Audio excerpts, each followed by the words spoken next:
শিক্ষার্থীরা, তোমরা সবাই ভালো আছো এবং এই করোনা মহামারীর মধ্যে ঘরেই আছো এবং স্বাস্থ্যবিধি মেনে চলছো।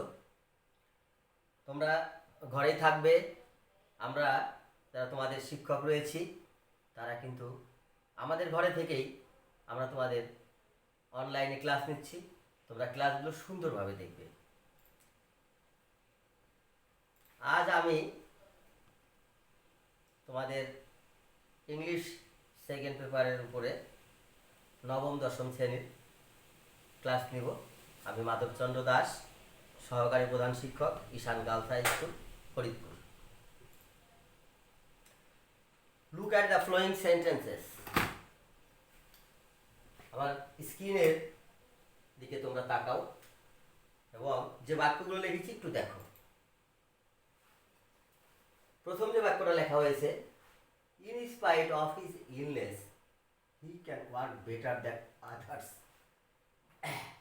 হি is ill but he can not work better than others.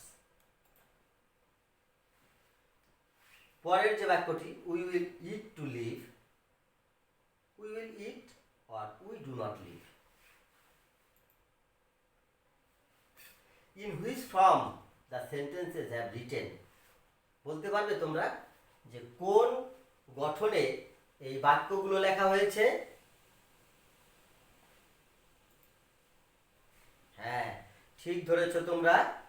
এখানে সিম্পল আর এলো কম্পাউন্ড।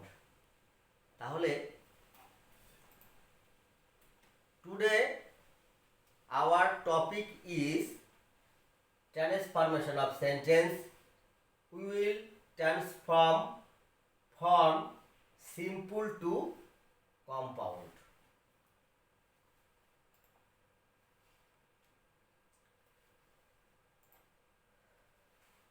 তাহলে প্রথমেই আমাদের কি জানতে হবে?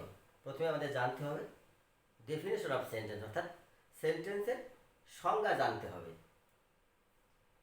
সিম্পল সেন্টেন্স, প্রথমে আমরা যে sentence, a word or a group of words having a clear meaning in a given context is called a sentence. অর্থাৎ কতগুলো শব্দের সমষ্টি যা একটা পরিষ্কার কি দিবে, আমাদেরকে অর্থ দিবে, তাকে আমরা কি বলবো? Example, I am a teacher of English.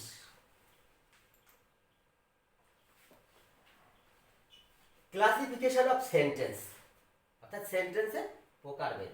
According to the structure, গঠন অনুসারে, there are three kinds of sentence. অর্থাৎ গঠন অনুসারে বাক্যকে তিন ভাগে ভাগ করা যায়। Number one, simple sentence. Number two, complex sentence. Number three, compound sentence. এবার আমরা শিখব যে বিভিন্ন ধরনের যে বাক্যগুলো, সেই বাক্যগুলোর সংজ্ঞা এবং উদাহরণ। ফার্স্টেই সিম্পল সেন্টেন্স কাকে বলে? A simple sentence is one that contains only one subject and finite verb. Example, I help A poor boy. Student, তোমরা মনোযোগ দিয়ে দেখো যে একটা সিম্পল সেন্টেন্সের মধ্যে একটি কি থাকবে? সাবজেক্ট থাকবে আর একটি ফিনিট ভার্ব থাকবে। উদাহরণকে খেয়াল করো, এখানে আই একটি সাবজেক্ট এবং হেল্প একটি ভার্ব। এরপর কমপ্লেক্স সেন্টেন্স কাকে বলে? A complex sentence is one that contains one principal clause and one or more subordinate clause or clauses. আমরা একটা এক্সাম্পল দেখি। I have a pen which is very nice. অর্থাৎ complex sentence হলো যে বাক্যে একটা প্রিন্সিপাল ক্লোজ থাকবে এবং এক বা একের অধিক সাবঅর্ডিনেট ক্লোজ থাকবে, তাকে আমরা কমপ্লেক্স সেন্টেন্স বলবো। তোমরা একটু উদাহরণটাকে খেয়াল করো। Example, I have a pen which is very nice, এখানে দুটি ক্লোজ আছে, একটি clause I have a pen, which হচ্ছে কনজাংশন, আর ইজ ভেরি নাইস এখানে আর একটি ক্লোজ। প্রিন্সিপাল ক্লোজ হলো কোনটি, যে ক্লোজ কোনো ক্লোজের উপর নির্ভরশীল হয় না, নিজে নিজেই অর্থ প্রকাশ করতে পারে, তাকে প্রিন্সিপাল ক্লোজ। এখানে আই হ্যাভ এ পেন, এখানে আমার একটা কলম আছে, এটাকে বলা হয় প্রিন্সিপাল ক্লোজ। আর ইজ ভেরি নাইস হয় খুব সুন্দর, তোমরা দেখো যে মনে হবে যে আগে কোনো কিছু আছে, আগে কিছু আছে, কারণ এটা দিয়ে অর্থ কি হচ্ছে না, পরিপূর্ণ হচ্ছে না, অতএব এটাকে বলবো আমরা সাবঅর্ডিনেট ক্লোজ এবং এটাকে প্রিন্সিপাল ক্লোজ। এবং এখানে একটা কানেক্টরস আছে যেমন হুইচ, তাহলে সেখানে আমরা বলতে পারি যে সিম্পল সেন্টেন্স কমপ্লেক্স সেন্টেন্সের মধ্যে পার্থক্য কি, দুটি সাবজেক্ট থাকবে, দুটি ভার্ব থাকবে এবং একটি সাবঅর্ডিনেট কনজাংশন থাকবে। এরপরে আমরা দেখি কম্পাউন্ড সেন্টেন্স। কম্পাউন্ড সেন্টেন্সে a compound sentence is one that contains two or more independent clause or coordinating clause joined together by coordinating conjunction like and, but or etc. যদি আমরা এক্সাম্পল দেখি, the man is poor but honest, অর্থাৎ compound সেন্টেন্সও কিন্তু খেয়াল করবে যে এখানে দুটি ক্লোজ থাকবে কিন্তু দুটি ডিপেন্ডেন্ট ক্লোজ, অর্থাৎ দুটি ক্লোজের অর্থ একেবারে প্রিন্সিপাল ক্লোজের মতো আর কি। শুধুমাত্র এখানে যে কনজাংশন দরকার, এখানে তিনটি কনজাংশনের নাম লেখা আছে যেখানে বহুল বা বেশি ব্যবহৃত হয়, অ্যান্ড, বাট এবং অর। এখানে উদাহরণটা the man is poor but honest, but এখানে কনজাংশন যুক্ত হয়েছে, the man subject, is verb এবং বাট কনজাংশন অ্যাট কনজাংশন থাকলে সাধারণত আমাদের পরবর্তী যে সাবজেক্ট বা উজ্জ থাকে, কিন্তু উজ্জ থাকা মানে এই না যে সেটা নাই, ধরে নিতে হবে যে সেটা আমাদের আছে।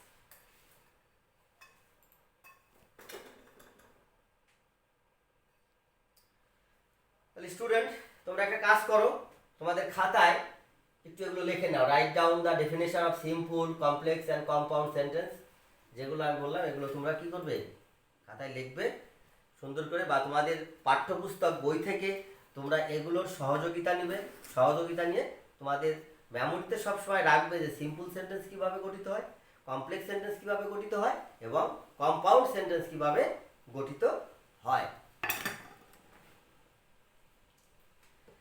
এখন আমাদের পরীক্ষায় কি আসবে, আমাদের পরীক্ষায় আসবে সেন্টেন্সের পরিবর্তন, যেমন সিম্পল থেকে কম্পাউন্ড করা বা কম্পাউন্ড থেকে সিম্পল করা, সিম্পল থেকে কমপ্লেক্স করা বা কমপ্লেক্স থেকে সিম্পল করা, সো অন। তা আমরা আজকে শিখব কিছু যে কিভাবে সিম্পল সেন্টেন্স থেকে কম্পাউন্ড সেন্টেন্স করা যায়। এখানে স্ট্রাকচার দেওয়া হয়েছে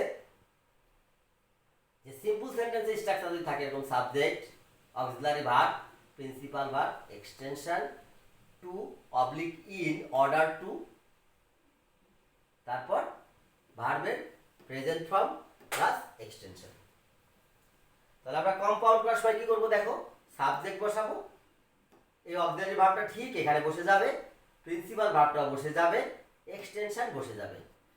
খেয়াল করো এখানে যে পরিবর্তনগুলো আছে সেটা হলো টু এর স্থলে কি বসবে, অর। আর এই যে সামনে যে সাবজেক্টটা ছিল এই সাবজেক্টটা আবার এখানে আসবে, এখানে টেন্স অনুযায়ী আমাদের এখানে টেন্স বসবে, প্রেজেন্ট টেন্স থাকলে সাধারণত এখানে ফিউচার টেন্স হয় এবং ভার্বের আবার কি হবে, প্রেজেন্ট টেন্স। ফিউচার টেন্সের সাহায্যের ক্রিয়া কি, শ্যাল অথবা উইল, সাবজেক্ট অনুযায়ী বসবে, তা উইল বসানোটাই বেস্ট। তারপর আমরা এক্সটেনশন বসাই দিব। দ্বিতীয় একটা নিয়ম দেখি, রুল নাম্বার 2, ইনস্পাইট অফ অথবা ডিসপাইট অফ, যার বাংলা হচ্ছে সত্ত্বেও, ইনস্পাইট অফ আর ডিসপাইট অফ বাংলা কি, সত্ত্বেও, হ্যাঁ। তারপর প্রেজেন্ট পার্টিসিপল, প্রেজেন্ট পার্টিসিপল ছিল ভার্বের মূল রূপের সাথে আইএনজি যোগ অথবা possessive form of subject, extension plus principal clause. Comma দিয়ে কি হবে দেখো, এখানে একটা কমা, আমরা ব্র্যাকেটের মধ্যে কি দিয়েছি, কমা, কমা দেওয়ার পরে কি দিব, প্রিন্সিপাল ক্লোজ। এখন এটাকে যদি আমরা কম্পাউন্ড করি তাহলে কম্পাউন্ডে কি দাঁড়ায় দেখো, প্রথমে কি আসবে, সাবজেক্ট আসবে। এখানে প্রিন্সিপাল ক্লোজ যে সাবজেক্ট, সেই সাবজেক্টটা এখানে বসাতে হবে। এখানে প্রিন্সিপাল ক্লোজ যদি নাউন থাকে তাহলে এখানে কি বসাবা, নাউন বসাবা। তারপর কি বসবে, তারপর ভার্ব, তারপর একটা অ্যাডজেক্টিভ বসবে, তারপর এক্সটেনশন, তারপরে কনজাংশন বার, তার প্রিন্সিপাল ক্লোজটা যা আছে তাই বসবে। শুধুমাত্র যদি এখানে নাউন থাকে সেই নাউনটা প্রোনাউন বসবে। কারণ কি, আমরা তো কি করেছি, আমরা এখানকার যে নাউন, সেই নাউন তো প্রথম বাক্যে নিয়ে গেছি। তাহলে প্রথম বাক্যে যদি আমরা নাউন নিয়ে যাই, তাহলে পরবর্তী যে ক্লোজ আছে সেই ক্লোজে কিন্তু আমরা নাউন বসাবো না, আমরা বসাবো হলো ওই নাউনের প্রোনাউন যেটা হবে। আমরা রুল 3-তে যাই, দেখো রুল 3-তে বিকজ অফ, বিকজ অফ মানে কি, কারণ বা জন্য। Possessive form of subject, possessive form কোনটি, যেমন he, his, I, my possessive, we, our হচ্ছে পসেসিভ। তারপর কি, possessive form of subject, extension, comma দিয়ে তারপর আর একটা ক্লোজ, প্রিন্সিপাল ক্লোজ। একটা ক্লোজের মধ্যে কি থাকে জানো তোমরা, ক্লোজের মধ্যে সাবজেক্ট থাকে এবং অবশ্যই একটা ভার্ব থাকবে। এই সিম্পল সেন্টেন্সকে যদি আমরা কম্পাউন্ড সেন্টেন্স করি তাহলে কি হবে, প্রথমে এই প্রিন্সিপাল ক্লোজের সাবজেক্টটা আসবে, ঠিক আগের নিয়মের মতোই, খেয়াল করো। তারপর আমাদের ভার্ব বসবে টেন্স অনুযায়ী, তারপর অ্যাডজেক্টিভ, এক্সটেনশন, এবং এই ক্ষেত্রে আমাদের কি বসবে, কম্পাউন্ড সেন্টেন্সে কনজাংশন বসবে অ্যান্ড, এবং হুবহু প্রিন্সিপাল ক্লোজ যা ছিল তাই বসবে। শুধুমাত্র যদি সাবজেক্ট নাউন থাকে, নাউন এখানে বসেছিল, এখানে শুধুমাত্র কি বসবে, প্রোনাউন ফর্মটা বসবে। বুঝতে পারছো তোমরা? অনেক কঠিন না কিন্তু। অনেকেই কিন্তু আমি দেখেছি যে সিম্পল, কমপ্লেক্স, কম্পাউন্ডের কথা শুনে অনেকে একটু ভয় পায়, অনেকে করতে চাও না তোমরা, কিন্তু আসলে এখানে ভয়ের কিছু নাই, খুবই সহজ, শুধুমাত্র জিনিসগুলো মনে রাখতে হবে।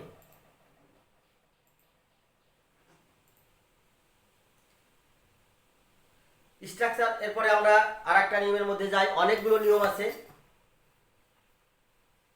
Subject, verb, adjective, object plus extension যদি সিম্পলে থাকে, কম্পাউন্ডে দেখো subject plus verb plus object plus and plus pronoun form plus object plus principal verb plus adjective plus extension. এইভাবে তোমরা কি করবে, কতগুলো লিখবে। তোমরা তোমাদের ল্যাপটপের অথবা তোমাদের মোবাইল ফোনের স্ক্রিনশট দিয়ে নিয়মগুলো রাখলে পরে আবার তোমরা সুন্দরভাবে দেখতে পারবে, অথবা এই ক্লাসটি বারবার দেখবে। এই স্ট্রাকচারগুলো তোমরা কি করবে, এই স্ট্রাকচারগুলো অবশ্যই খাতায় লিখবে। খাতায় লিখে প্র্যাকটিস করলে আশা করি যে তোমরা এটাকে অনেক ভালো করতে পারবে। এই স্ট্রাকচার, এক সিম্পল, কমপ্লেক্স, কম্পাউন্ডের মূল কথা হচ্ছে স্ট্রাকচার ফলো করা। আমরা এরপরের রুলটা দেখি, যে subject, verb, adverb of possessive form of subject plus adjective plus extension. এখানে এই সিম্পল সেন্টেন্সটাকে যদি আমরা কমপ্লেক্স করতে যাই, কম্পাউন্ড করতে যাই, তাহলে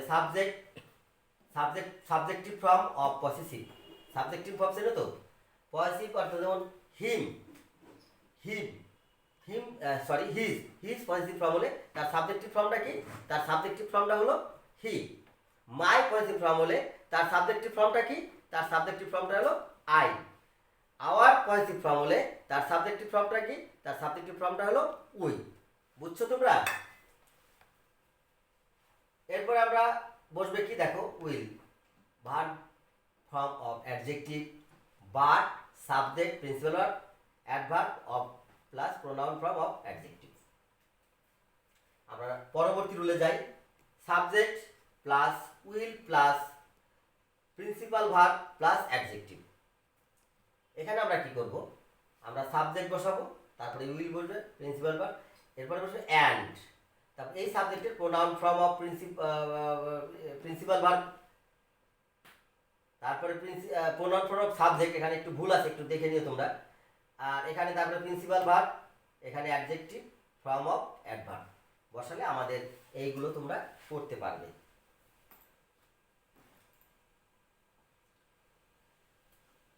খেয়াল করো, rules of simple to compound sentence, উদ্দেশ্যমূলক, ইন অর্ডার টু, যেটাকে আমরা কিছুক্ষণ আগে স্ট্রাকচারে বুঝিয়েছি, সেটা এখন দেখো যে একবার বাংলা ফর্ম আকারে সুন্দরভাবে তোমাদের বোঝার মতন করে এখানে করে দেওয়া হয়েছে। রুল ওয়ানে আছে উদ্দেশ্যমূলক, ইন অর্ডার টু অথবা টু যুক্ত সিম্পল সেন্টেন্সকে অর অথবা ইল দ্বারা কম্পাউন্ড করতে হয়। তোমাদের মনে রাখার জন্য এগুলোকে আবার একটু সংক্ষিপ্ত আকারে করা হয়েছে। প্রথম অংশের টেন্স অনুযায়ী দ্বিতীয় অংশের ফিউচার অথবা প্রেজেন্ট টেন্স হয়। এখানে একটা এক্সাম্পল খেয়াল করো, you must work to avoid death. You must work, এই যে অর ইউ উইল ডাই। বুঝতে পারছো? এখানে অর কনজাংশন এবং এখানে ইউ যে সাবজেক্ট ছিল সেই সাবজেক্ট এখানে আনা হয়েছে এবং এখানে ভবিষ্যতের জন্য কি বসানো হয়েছে? সাহায্যকারী ক্রিয়া ফিউচার টেন্সে উইল, তারপর ভার্বের প্রেজেন্ট ওটা অর্থাৎ ডেথকে আমরা কি করেছি? ভার্ব রূপে দিয়ে ডাই করেছি। রুল টুটা খেয়াল করো, ইনস্পাইট অফ ডিসপাইট অফ যুক্ত সিম্পল সেন্টেন্সকে বার দ্বারা কম্পাউন্ড করতে হয়। সংক্ষেপে যে তুমি একবার শর্টকাট বুঝে যাবা যে কি করা হচ্ছে এখানে। ইনস্পাইট অফ অথবা ডিসপাইট অফ এগুলো থাকলে কি বসাও তুমি? বার। তাহলে স্ট্রাকচারটা কেমন হলো? সাবজেক্ট পয়েসিভের সাবজেক্টিভ ফর্ম প্লাস বার, দ্বিতীয় অংশের টেন্স অনুযায়ী অ্যাডজেক্টিভ নাউন প্লাস বার প্লাস বাকি অংশ। আমরা উদাহরণটা দেখি। Simple, in spite of having knowledge, comma mister Rana was not selected. বাংলাটা কি?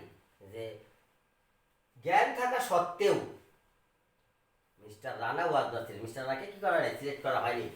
কম্পাউন্ড করতে গেলে আমরা কি করব? আমরা মাঝখানে বসাবো বার।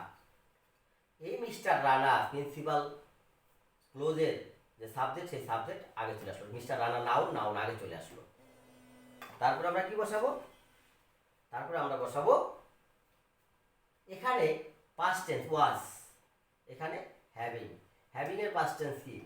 হ্যাড। এই পাশে প্রিন্সিপাল ক্লোজের টেন্স অনুযায়ী, কথাটা মনে রাখবে ভালো করে, যে প্রিন্সিপাল ক্লোজের টেন্স অনুযায়ী আমরা কি করলাম? এই ক্লোজের টেন্সকে আমরা সাজালাম। হ্যাভিং এর পাস্ট ফর্ম কি? হ্যাড। হ্যাভ এর মূল রূপ বা হ্যাজ। তারপর আমরা মাঝখানে কি কমা উঠে কি বসাবো? But conjunction. এরপর দেখো আমি আগেই বলেছিলাম যে মিস্টার রানা এই নাউন এখানে চলে আসছে, এখানে এই নাউনের কি বসছে? প্রোনাউন, এবং প্রিন্সিপাল ক্লোজটা আর সব ঠিক থাকবে। কি সহজ না? সিম্পল কমপ্লেক্স কম্পাউন্ড কি এরপরে কঠিন মনে হবে তোমাদের কাছে? অবশ্যই না, শুধু একটু নিয়মটা ফলো করবে এবং এর যে সংক্ষিপ্ত রূপগুলো সেই সংক্ষিপ্ত রূপের কথা মনে রাখবে। আমরা রুল 3-তে যাই। রুল 3-তে দেখো, বিকজ অফ যুক্ত সিম্পল সেন্টেন্সকে অ্যান্ড দ্বারা কম্পাউন্ড করতে হয়। খুব সহজ। বিকজ অফ মানে কারণ, মাঝখানে আমরা কি বসাবো? অ্যান্ড। স্ট্রাকচারটা খেয়াল করি, সাবজেক্ট প্লাস ভার্ব বা দ্বিতীয় অংশের টেন্স অনুযায়ী অ্যাডজেক্টিভ নাউন অ্যান্ড প্লাস বাকি অংশ পাঠিয়ে দেবো। উদাহরণটা দেখো, খুব ভালো লাগবে। সিম্পলে বিকজ অফ হিজ ম্যারিট, তার মেধার কারণে he was awarded the first prize, প্রথম পুরস্কারে ভূষিত হয়েছিলেন। কম্পাউন্ড বলে এখানকার সাবজেক্ট এখানে চলে আসবে, এখানে পাস্ট টেন্স আছে, এখানে যখন কোনো ভার্ব আমরা খুঁজে না পাবো তখন বি ভার্বের পাস্ট ফর্ম বসাবো। ম্যারিট থেকে আমরা কি আনছি? এখানে নাউন ম্যারিটেরিয়াস। এখানে দেখো পজিটিভ সাবজেক্টিভ ফর্ম, দ্বিতীয় অংশের টেন্স অনুযায়ী অ্যাডজেক্টিভ নাউন, এখানে অ্যাডজেক্টিভ কি হয়ে গেল? নাউন হয়ে গেল। তারপরে কি মাঝখানে কমার জায়গায় কি? অ্যান্ড, এবং এখানে যে সাবজেক্ট সেই সাবজেক্টটা বসে গেল এবং দ্বিতীয় অর্থাৎ প্রিন্সিপাল ক্লোজের কোনো পরিবর্তন নাই, যা আছে হুবহু তাই আমরা বসাই দিলাম। এরপর আমাদের রুল 4-এ অ্যাডজেক্টিভ যুক্ত সিম্পল সেন্টেন্সকে অ্যান্ড দ্বারা কম্পাউন্ড করতে হয়। প্রথম অংশের টেন্স অনুযায়ী ভার্ব ও সাবজেক্ট গঠন করতে হবে। স্ট্রাকচারটা খেয়াল করো, subject verb plus object and অবজেক্টের সাবজেক্টিভ ফর্ম প্লাস ভার্ব, প্রথম অংশের টেন্স অনুযায়ী অ্যাডজেক্টিভ প্লাস এক্সটেনশন। আমরা উদাহরণ দেখি। উদাহরণ দেখলে কিন্তু আসলে নিয়মের সাথে পাশাপাশি উদাহরণগুলো দেখলে আমরা কি হতে পারি? ক্লিয়ার হয়ে যেতে পারি এবং আমাদের কাছে সেই জিনিসটা করতে সুবিধা হবে। সিম্পল দেখো, হি বট এ বিগ ফিশ। প্রথমে কি ছিল? সাবজেক্ট ভার্ব, তারপরে আমাদের কি ছিল? Subject verb adjective. এই যে বিগ ফিশ, বিগটা কি? একটা অ্যাডজেক্টিভ। এখানে আমাদের কি করতে হবে? প্রথমে সাবজেক্টটা বসবে, তারপরে ভার্বটা বসবে, তারপরে নাউনটা বসলো, তারপরে অ্যান্ড, তারপরে আবার সাবজেক্ট আসবে। টেন্স অনুযায়ী বি ভার্বের পাস্ট এখানে বসছে, কারণ এখানে পাস্ট ফর্ম আছে, এখানে পাস্ট বসছে। যদি এখানে প্রেজেন্ট থাকে তাহলে প্রেজেন্ট বসাবা, আর এখানে আমাদের যে অ্যাডজেক্টিভটা ছিল সেই অ্যাডজেক্টিভটা নিয়ে আসলাম। এর সাথে যদি কোনো এক্সটেনশন থাকতো তাহলে কি করতা, তোমরা এক্সটেনশনটা বসিয়ে দিবে। কি সহজ মনে হচ্ছে তো সিম্পল কমপ্লেক্স কম্পাউন্ড। এরপর আমরা চলে যাব রুল 5-এ। রুল 5-এ দেখো, অ্যাডজেক্টিভ যুক্ত সিম্পল সেন্টেন্সকে ভার্ব দ্বারা কম্পাউন্ড করতে হয়। প্রথম অংশের টেন্স অনুযায়ী ভার্ব ও সাবজেক্ট গঠন করতে হবে। স্ট্রাকচার: পসেসিভ ফর্মের subjective form, noun adjective form, verb plus but, তারপর subject plus verb plus extension. Simple sentence, আমরা উদাহরণটা খেয়াল করি, সবাই দেখো বোর্ডের দিকে। I am doubtful of his arrival. Compound করছে, he will arrive, but I am doubtful of it. অর্থাৎ এখানে দেখছো উল্টাই দিয়ে, অর্থাৎ একটা সেন্টেন্সকে অর্থ ঠিক রাখতে গেলে যা করা দরকার তার জন্য। অর্থাৎ আমরা আগেই কিন্তু জানি যে ট্রান্সফরমেশন সেন্টেন্সের মূল কথা কি, যে কোনো বাক্যের ট্রান্সফরমেশনের মূল কথা হলো যে কোনো বাক্যের অর্থের পরিবর্তন না করে সেন্টেন্সের যে গঠন পরিবর্তন, সেই গঠন পরিবর্তনটাই কিন্তু কি ট্রান্সফরমেশন অফ সেন্টেন্স। এরপর দেখো রুল 6, অ্যাডভার্ব যুক্ত সিম্পল সেন্টেন্সকে অ্যান্ড দ্বারা কম্পাউন্ড করতে হয়। প্রথম অংশের টেন্স অনুযায়ী ভার্ব ও সাবজেক্ট গঠন করতে হবে। স্ট্রাকচার: অ্যাডভার্ব বাদে পুরো সেন্টেন্স, অ্যাডভার্ব বাদে কি পুরো সেন্টেন্সটা বসতে হবে, তারপরে ক্যান, তারপরে ইট, তারপরে ভার্বটা কি বসবে টেন্স অনুযায়ী, তারপর adverb, adjective, noun, form. Example: truly, এই যে অ্যাডভার্ব, এটা যার সাথে সাধারণত এলওয়াই থাকে তাকে আমরা অ্যাডভার্ব হিসেবে জানি অনেকটা। হি উইল হেল্প মি, সত্যই সে আমাকে সাহায্য করবে। হি উইল হেল্প মি, সে আমাকে সাহায্য করবে, অ্যান্ড ইট ইজ ট্রু, এবং এটাই সত্য। দেখো একটু একটু কিন্তু এখানকার ট্রুটাকে, এখানে ট্রুলি অ্যাডভার্বকে আমাদের কিন্তু অ্যাডজেক্টিভে রূপান্তরিত করতে হয়েছে, এবং মাঝখানে অ্যান্ড, সাবজেক্ট এবং টেন্স অনুযায়ী যখন কোনো ভার্ব না থাকে তখন বি ভার্বের রূপটাকে আমাদের বসাতে হয়েছে। তাহলে এবার আমরা কি কাজ করতে পারি না? হ্যাঁ, কি কাজ? In spite of his poverty the man is honest. Simple চারটা সিম্পল সেন্টেন্স দিয়ে আছে। এই চারটি সিম্পল সেন্টেন্সকে কি করা যেতে পারে? কম্পাউন্ড সেন্টেন্স করা যেতে পারে, তাই না? দেখো তোমার খাতায় লেখো তো, তোমার খাতা কলম বের করো, খাতা কলম বের করে তোমরা খাতায় এই চারটা লেখো। দেখো আমার লেখো, আর আমার সাথে সাথে একটু বোঝার চেষ্টা করো যে কিভাবে এটা হলো। In spite of his poverty the man is honest. এখানে দি ম্যান নাউন, এখানে নাউনটা প্রথমে আসবে, এখানে বি ভার্ব ইজ, এখানে ভার্ব নাই, এখানে বি ভার্ব ইজ, পভার্টির নাউন ফোর, মাঝখানে ভার্ব কনজাংশন, এই নাউন এখানে ব্যবহার করা হয়েছে। এখানে কি করব আমরা, প্রোনাউনটাকে বসাবো হি, তারপর যা আছে হুবহু তাই বসাই দেবো, প্রিন্সিপালগুলোতে কোনো পরিবর্তন নাই।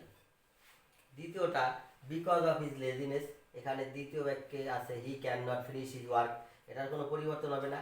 এখানে কি হবে দেখো একটু খেয়াল করো, মাঝখানে কি কম্পাউন্ড যেহেতু অ্যান্ড, আর এই সাবজেক্ট চলে আসবে, আর বি ভার্ব যখন এখানে প্রেজেন্ট টেন্স, এখানে ক্যান নট, এখানে প্রেজেন্ট রূপে আছে, প্রেজেন্ট রূপে থাকার কারণে এখানেও কি আসবে, বি ভার্বের রূপ আসবে, যা প্রেজেন্ট ফর্ম। সাবজেক্ট অনুযায়ী সাবজেক্ট সি আছে বিধে আমার বি ভার্বের প্রেজেন্ট রূপটা কি ইজ, সাবজেক্ট হির পরে কি বসে, থার্ড পারসন সিঙ্গুলার হলে ইজ বসে। হি ইজ লেজি, সে হয় অলস এবং সে কাজটি শেষ করতে পারে না। তৃতীয় উদাহরণ, I have a nice dress, আমার একটি সুন্দর পোশাক আছে। উত্তরটা হলো I have A dress and it is nice, আমার একটা ড্রেস আছে এবং এটা সুন্দর। চতুর্থ উদাহরণ, we must read to increase our knowledge, আমরা অবশ্যই আমাদের জ্ঞানকে কী করবো, প্রসারিত করার জন্য পড়বো। উই মাস্ট রিড, আমরা অবশ্যই পড়বো, অর তা নাহলে we will not increase our knowledge, আমরা আমাদের জ্ঞানকে প্রসারিত করতে পারবো না। কি সহজ মনে হচ্ছে তো নাকি কঠিন? এরপরে আরো কতগুলো আছে, তোমরা এগুলো খাতায় তুলো এবং প্র্যাকটিস করো। I nervous of the playing, simple এটা দিয়ে আছে। আরেকটা উদাহরণ দিয়ে আছে উইল ডাই ন্যাচারালি। তৃতীয় উদাহরণ দিয়ে আছে take another change to avoid the peril in your life. আর একটা উদাহরণ দিয়ে আছে despite his tenderness he works more. এগুলো তোমরা কি দেখো, এই যে সাথে সাথে তোমাদের উদাহরণ উত্তরগুলো করা আছে আমার এখানে। উত্তরগুলো দেখো, যেখানে I am nervous of the playing মানে দে উইল প্লে, তারা খেলবে, but I am nervous of it. এগুলো আগে যেগুলো করেছি তার সাথে একটু অন্যরকম ঘুরিয়ে করা, কিন্তু অর্থ দেখো এখানে অর্থ, এটার অর্থ যা এটার অর্থ যা। অর্থাৎ ট্রান্সফার সেন্টেন্সের যে নিয়ম সেটা হলো যে কোনো অর্থের পরিবর্তন কিন্তু করা যাবে না। উইল ডাই নেসেল, will die and it is natural. মৃত্যু আমাদের হবে এবং এটাই প্রকৃতিগত। Take another chance is your life will be at peril. লাস্টেরটা he is tenderness but he works more.